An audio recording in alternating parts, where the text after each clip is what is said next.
اب جب نماز کی بات کی نا، نہیں فرمایا تھا میں سوال کرتا ہوں کہ نماز پڑھو، نہیں فرمایا۔ میں سوال کرتا ہوں کہ روزہ رکھو، نہیں فرمایا۔ میں سوال کرتا ہوں حج پہ جاؤ، نہیں فرمایا۔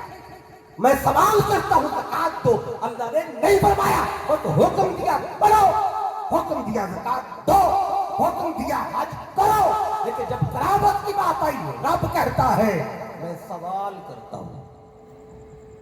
یہ سوال ہے اور سوال طلب ہوتا ہے۔ فرق کیا ہے؟ اب دیکھیں، نماز فرض ہے، طلب نہیں ہے۔ روزہ فرض ہے، طلب نہیں ہے۔ کیوں؟ اللہ فرماتا ہے نماز فرض ہے، طلب نہیں ہے میری۔ کیوں؟ نماز تمہاری ضرورت ہے، میری ضرورت نہیں ہے۔ اللہ فرماتا ہے ساری دنیا کے لوگ سجدے میں چلے جاؤ، اس سے میری شان بڑھتی کوئی نہیں۔ اگر کوئی بھی نماز نہ پڑھے میری شان بڑھتی۔ نماز فرض ہے، تمہاری ضرورت ہے۔ روزہ فرض ہے، رکھو گے تمہیں ثواب ملے گا، نہیں رکھو گے گناہ بھی تمہیں، میری ذات میں فرق نہیں پڑتا۔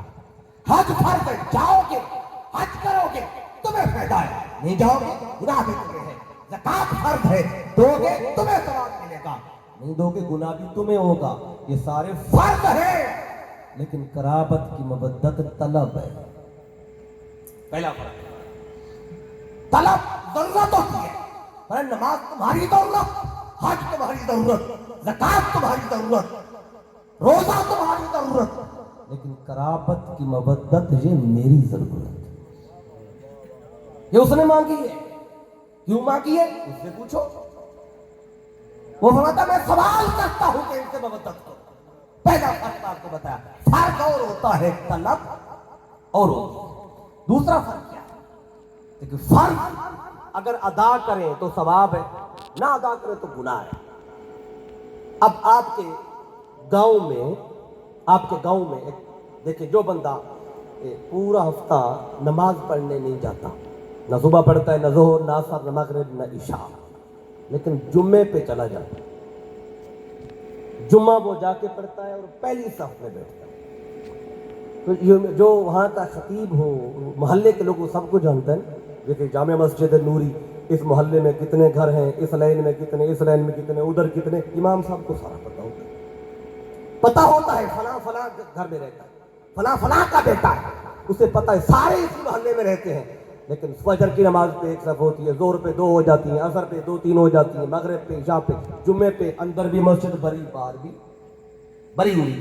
تو یہ جمعے پہ لوگ کوئی دوسرے گاؤں سے تو نہیں آتے نا، اسی بڑے گھیالے کے ہی ہوتے ہیں نا، آپ ہی کے ہوتے ہیں نا۔ تو امام صاحب غور سے دیکھتا ہے یہ کہاں سے آئے، ادھر ہی سے آئے، باقی پورا ہفتہ نہیں ہے۔ ایک بندہ میں مثال دے رہا تھا، نہ فجر پڑھتا، نہ ظہر، نہ مغرب، نہ عشاء، نہ عصر، پورا ہفتہ نہیں پڑھتا، تو جمعے پہ آتا ہے۔ تو کیا امام صاحب کو یہ اجازت ہے جو صرف جمعہ پڑھنے آتا ہے، پورا ہفتہ نہیں پڑھتا، اس کے بارے میں فتویٰ جاری کر دے یہ تو پورا ہفتہ آیا ہی نہیں ہے، اب جمعے پہ کیا لینے آئے بیٹھے، یہ دین سے خارج ہے؟ کیا کوئی بندہ یہ فتویٰ دے سکتا ہے؟ اگر چلے تو جمعے بھی نہیں آتا، عید کے عید آتا ہے، سالانہ آتا ہے، سال میں 2 بار عید نماز پڑھنے آتا ہے، جمعہ بھی نہیں پڑھتا۔ تو جو عید پڑھنے آتا ہے، جمعہ بھی نہیں پڑھا، باقی نمازیں بھی نہیں پڑھی، عید والے دن اسے دیکھا امام صاحب نے، کیا فتویٰ جاری کر سکتا ہے کھڑے ہو کے یہ عید پہ آیا بیٹھا ہے، سارا سال آیا نہیں تو یہ دین سے خارج ہے؟ بولیے۔ اب بتا رہا ہوں آپ کو، نماز فرض ہے، اگر تم پڑھے گا ثواب ہے، نہیں پڑھے گا گناہ ہوگا، پر رہے گا دین کے اندر۔ نماز نہ پڑھنے سے دین سے نکلے گا نہیں۔ سارا سال نہیں پڑھی، عید پڑھنے آ گیا، پھر بھی دین کے اندر۔ اگر تم روزے نہیں رکھتا، پہلا رکھا تھا روزہ، لیکن پتہ چل گیا کتنا سخت ہے، اس نے کہا مجھ سے نہیں رکھے جاتے، باقی 29 رکھے ہی نہیں، تو کیا وہ دین سے خارج ہو جائے گا؟ ایک رکھا ہے باقی نہیں رکھے، تو جو نہیں رکھتا روزے گناہ ہوگا اس کو، پر رہے گا دین کے اندر۔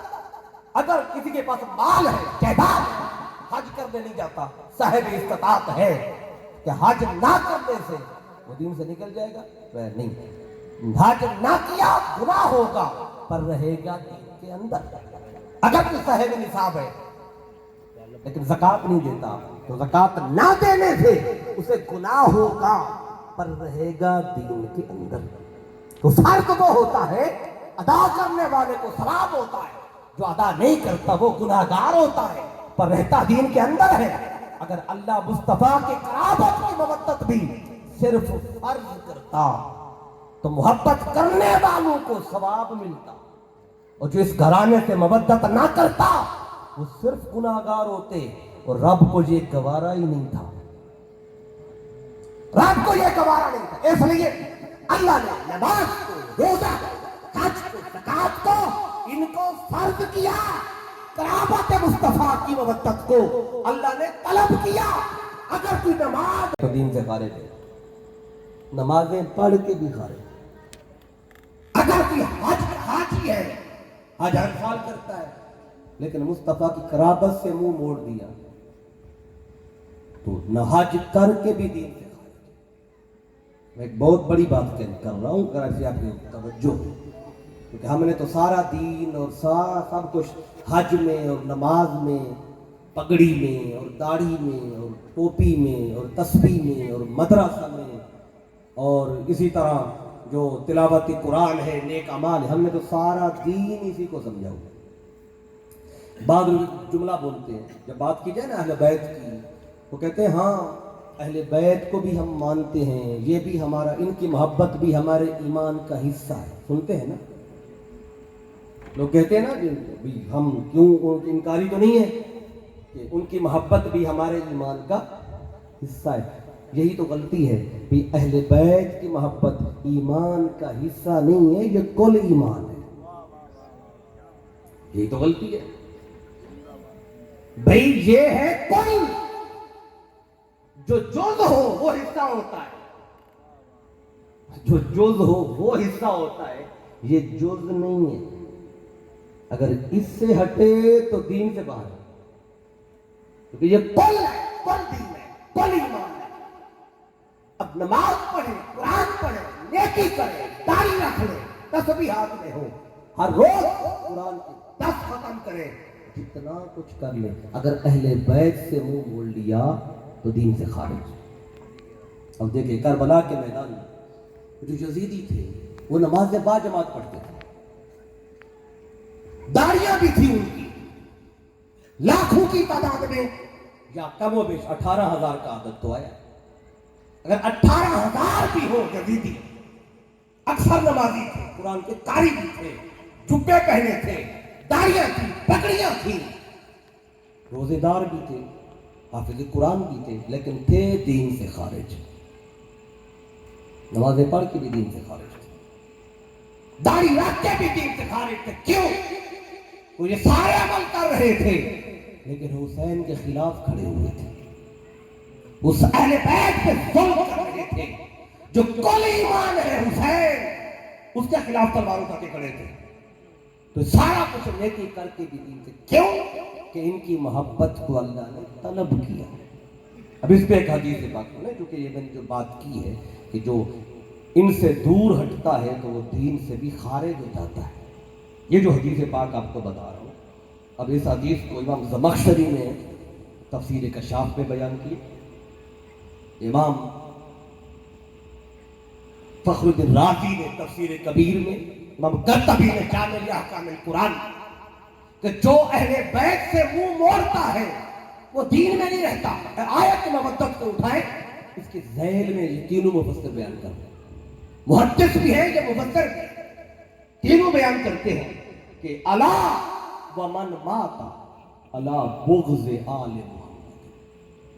الا کا معنی ہوتا ہے خبردار, ہوشیار, الا الف اور لام الف لا الا, اس کا معنی ہوتا ہے خبردار, اس کا معنی ہوتا ہے ہوشیار. جب آپ نے کوئی خاص بات کرنی نا, اعلان کرتے ہیں خبردار, ضروری بات سن لو حضرات, ضروری اعلان سن لو. اللہ جب خاص بات کرتا ہے, جب آقا خاص بات بتاتے ہیں تو عربی میں بولتے ہیں الا. دیکھیے جب اولیاء کی بات کرنی تھی نا تو اللہ نے فرمایا الا ان اولیاء اللہ, جو اللہ کے ولی ہیں نہ ان پہ خوف آتا ہے نہ غمگین ہوتے. بات اللہ اللہ کے بغیر بھی کر سکتا ہے لیکن مضمون خاص تھا تو اللہ سے شروع کی. اسی طرح جب یہ بات کی نا میرے آقا نے اللہ توجہ میری طرف کرو. مطلب یہ تھا اس کا, جب صحابہ نے توجہ کی, آقا فرماتے ومن ماتا علی بغض آل محمد, جو بندہ بغض آل محمد پہ مرا کیا ہوگا, ماتا کافرا, وہ کافر مرا ہے. تو جس کے دل میں اہل بیت کا بغض ہو وہ مرا ہی کفر میں, اس کے اندر ایمان ہے ہی نہیں. چاہے وہ نمازیں پڑھتا تھا, چاہے وہ داڑھی رکھے ہوئے تھا, جو کچھ بھی کرتا تھا, اگر بغض اہل بیت تھا, اور بغض تو اندر کی شے ہے نا. اب آپ سے کوئی بندہ بغض رکھتا ہے اور آپ کو پتہ بھی نہیں ہے, آپ یہاں رہتے ہیں, بغض رکھنے والا ملتان میں رہتا ہے, یا بغض رکھنے والا پاکستان سے بھی باہر ہے, جہاں بھی رہتا ہو, اگر اہل بیت سے کسی نے بغض رکھا تو آقا فرماتے ہیں ماتا کافرا, وہ کافر مرا ہے. وہ ایمان اس کے اندر ہے ہی نہیں, کیونکہ ایمان نام تھا اہل بیت کی محبت کا, اور ان سے تجھے بغض کر بیٹھا. اب تمہیں جب میں نے کہا نا ان کی محبت اللہ کی طلب ہے, تو ان سے منہ موڑے, دین سے خارج ہے. اب وہی بات میرے آقا نے اپنے فرمان میں کر دی. ان سے جو بغض میں مرا, جس نے بغض رکھا وہ تو مرا ہے کافر. تو جس نے ان کے خلاف تلوار اٹھائی, جس نے ان کے خون سے تلواروں کو آلودہ کیا, جنہوں نے اہل بیت کے پانی بند کیا, ظلم کیا, اب ابھی بھی کیوں ان کے ایمان کی باتیں کریں. جو ان سے بغض رکھے وہ تو فیدہ دین سے ہی خارج ہے, وہ تو کافر مرتا.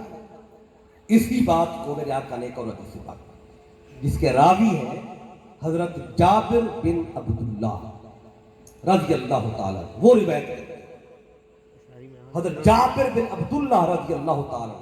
اب اسی بات کی وجہ میرے آقا نے فرمایا من ابغضنا اہل البیت, آقا فرماتے ہیں جس نے ہم اہل بیت سے بغض رکھا تو کیا ہوگا.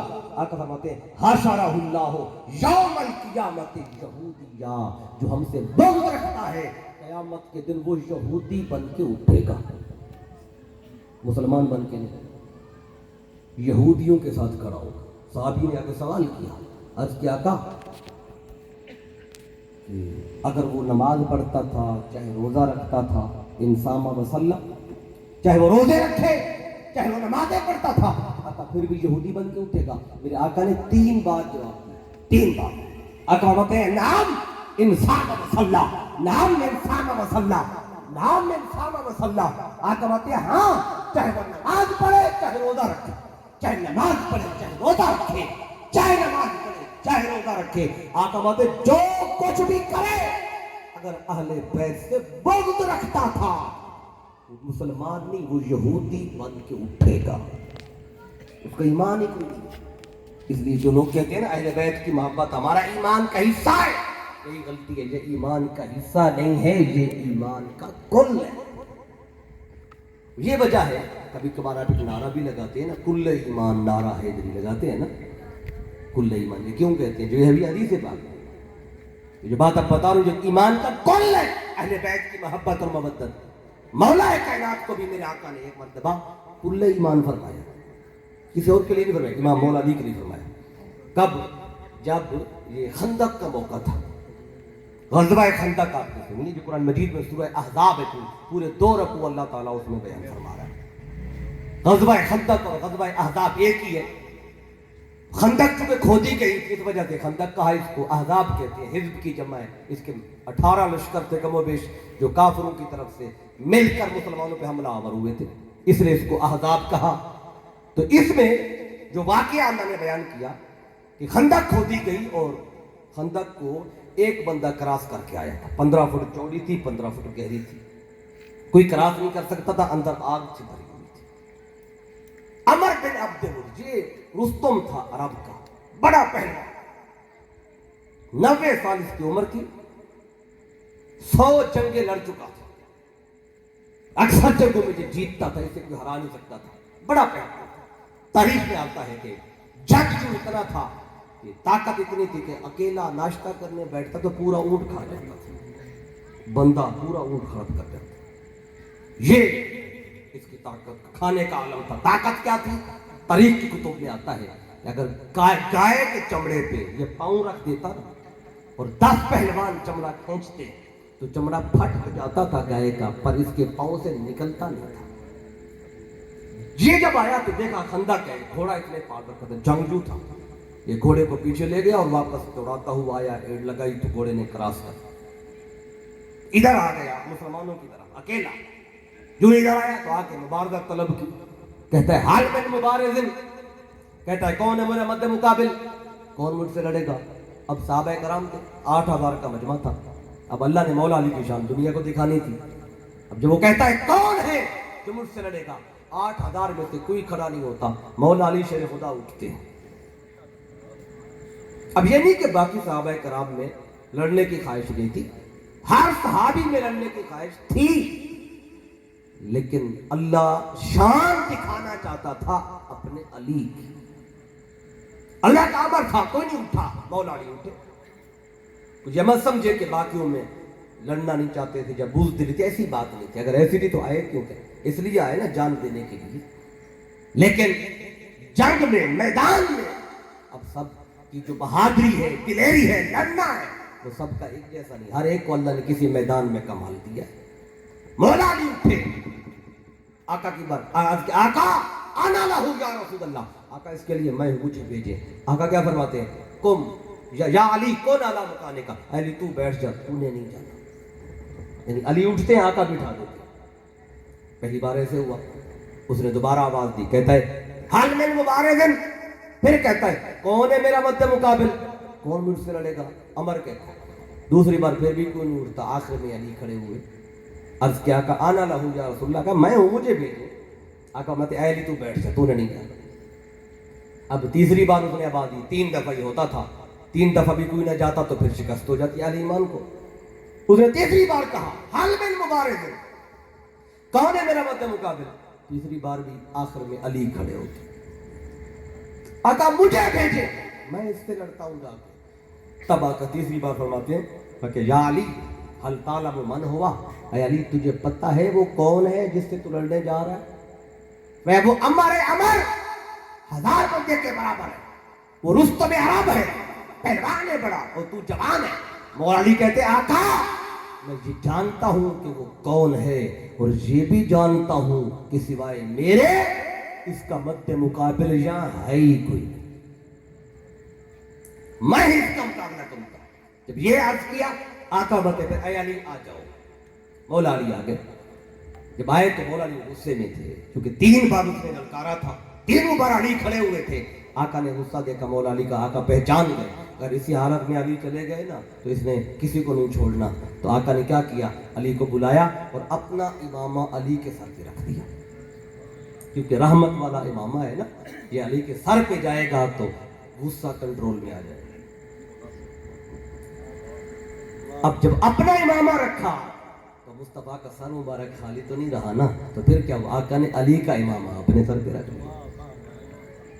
یہ اتنی بات تو ہم دے نا کہ آقا نے اپنا امامہ عطا فرمایا، تو اپنا امامہ جب عطا فرمایا، سر مبارک خالی تو نہیں رہا، مولا علی کے سر پہ بھی تو امامہ تھا نا، وہ آقا نے اپنے سر پہ رکھ لیا تاکہ علی کا غصہ کنٹرول میں آ جائے۔ تلوار ذوالفقار عطا فرمائی، اور جب علی جانے لگے نا، اب ادھر سے عمر ہے اور سارے کافر ادھر کھڑے، اکیلا آیا کھڑا ہے، ادھر سارے ایمان والے، اکیلا علی جا رہا ہے۔ تو جب جانے لگے تب آقا فرماتے ہیں، فرمایا دیکھو یہ جو علی جا رہا ہے نا، تو آقا فرماتے ہیں کہ بارز الایمان کلہ الی الشرک کلہ، وہ آج کل ایمان کل شرک کی طرف جا رہا ہے۔ فی روایت بارز الایمان کلہ الی الکفر کلہ، آج کل ایمان کل کفر کی طرف جا رہا ہے۔ اگر ادھر کفر کا کل ہے، ادھر علی ایمان کا کل ہے۔ یہ جو کل ایمان آپ کہتے ہیں نا، یہ ایسے نہیں کہتے، یہ میرے آقا نے فرمایا، کسی اور کے لیے نہیں، مولا علی کے لیے آقا فرمایا۔ اور جب گئے نا، کیونکہ آپ کل ایمان والوں کی نمائندگی کر رہے ہیں، کل ایمان والے موجود تھے لڑنے کے لیے، علی جا رہے ہیں، جب ایمان والوں کی نمائندگی کی ہے تو آقا نے بھی آپ کو کل ایمان فرمایا۔ تو گئے، پھر آپ نے جنگ کی اور آپ نے عمر کو قتل کیا، 2 ٹکڑے کیا، اور جب 2 ٹکڑے ہو گئے نا، بڑا پہلوان تھا، اس کو اپنا بڑا ناز تھا۔ اب جب مولا علی قریب گئے، اب پیدل تھے، وہ گھوڑے پہ تھا، تو قریب گئے تو آنے والا پوچھتا تھا پہلے کون ہو, نام کیا ہے, باپ کون ہے. اگر اپنے کا برابر کا سمجھتا تو لڑتا تھا, نہیں تو کہتا واپس جاؤ اور مسلمانوں سے کہتا کہ میرے مقابلے کرو, میرا خاندان یہ اور یہ چھوٹے خاندان کا ہے, میرا قبیلہ فلانا یہ فلانے قبیلے کا ہے, کہتا ہے میرے مقابلے کا ہے. جب مولا علی گئے عمر کہتا ہے من انت, کہتا کون ہے آپ؟ آپ فرماتے انا علی, میں علی ہوں. اچھا وہ آگے سے کہتا ہے علی ابن عبد المطلب, کہتا ہے عبد المطلب کے بیٹے؟ فرمایا نہیں, علی ابن ابی طالب, دادے کا نام لیا. فرمایا نہیں, میں ابو طالب کا بیٹا ہوں. ابو طالب کا بیٹا تو عمر کہتا ہے ابو طالب تو میرا دوست تھا, میری بڑی اچھی سلام دعا تھی ان سے, تم تو میرے بھتیجے نکلے ہو, تجھے تو میں قتل نہیں کروں گا. مولا علی فرماتے ہیں میرا تیرے سے کیا تعلق, تو اسلام کا دشمن ہے, میں تو تجھے قتل کروں گا. تو مولا علی شیر خدا 3 باتیں کیا کرتے تھے, پھر حملہ کرتے تھے, اسلام کی دعوت دیتے. آپ نے فرمایا کلمہ پڑھ تیری جان بخش دوں گا. عمر حیران ہو گئے, کہتے آج تک یہ بات کسی نے نہیں کی مجھے کہ جان بخشنے کی بات. کہتے میں اتنا بڑا پہلوان. مولا علی فرماتے کلمہ پڑھ لے مجھے بخش دوں گا. کہتے نہیں کلمہ تو میں نے پڑھا ہی نہیں, نہ کوئی آج پڑھنے کا ارادہ ہے. آپ فرماتے چل جہاں سے آیا ہے واپس چلا جا. کہتے واپس بھی نہیں جاتا. تو میں آپ پھر مجھ پہ وار کر. اس نے کہا علی تو کیوں نہیں وار کرتا پہلا؟ تجھے نہیں پتا میں علی ہوں, علی جس پہ وار کر دے نا پھر وہ بچتا ہی نہیں. اگر میں نے وار کیا تو تیرا بجنا ہی کچھ نہیں, اور تیرے ہواری کہیں گے کہ ہمارے پہلوان کو موقع نہیں ملا وار کا, تو وار کر.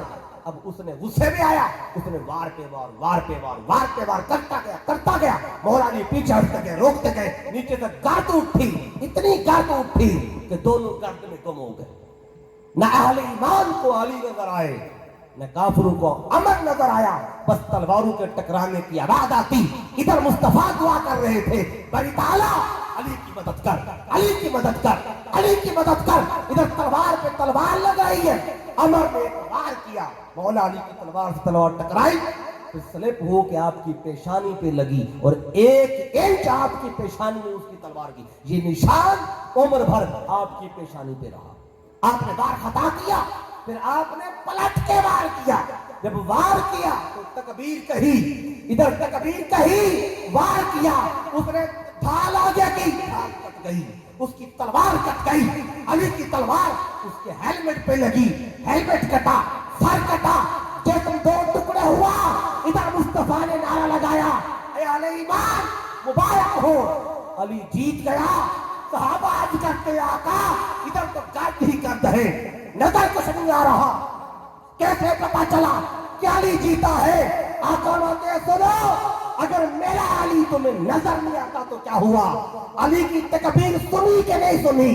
جی آقا تکبیر تو سنی ہے. سنو, جب علی تکبیر کہتا ہے پھر بچتا ہی نہیں. تکبیر, نعرہ تکبیر, نعرہ رسالت, نعرہ حیدری, نعرہ حیدری, نعرہ حیدری, نعرہ حیدری, نعرہ حیدری, نعرہ حسین, نعرہ حسین, نعرہ حسین, نعرہ حسین, نعرہ حسین. آقا فرماتے ہیں جب علی تکبیر کہہ دے پھر کوئی بچتا ہی نہیں. اچھا صحابہ نے غور کیا, گرد ہٹی, گرد ہٹ ختم ہو گئی تو کیا دیکھا؟ عمر کٹا ہوا ہے, 2 ٹکڑے ہوئے, اور علی کا قدم ہے, اس کی گردن ہے, اس کی گردن پہ قدم رکھ کر مولا علی شعر پڑھتے ہیں کہ عبد الحجارۃ من صفاحت راجہ وعبدت رب محمد بثواب. فرمایا یہ پتھروں کا پجاری تھا, کیونکہ عمر بن عبد ود ایک بت تھا, اس کے ساتھ اپنی نسبت لگاتا تھا. یہ پتھروں کا پجاری ہے, میں مصطفیٰ کے رب کا پجاری ہوں, میں بھرا پتھروں کے پجاری کا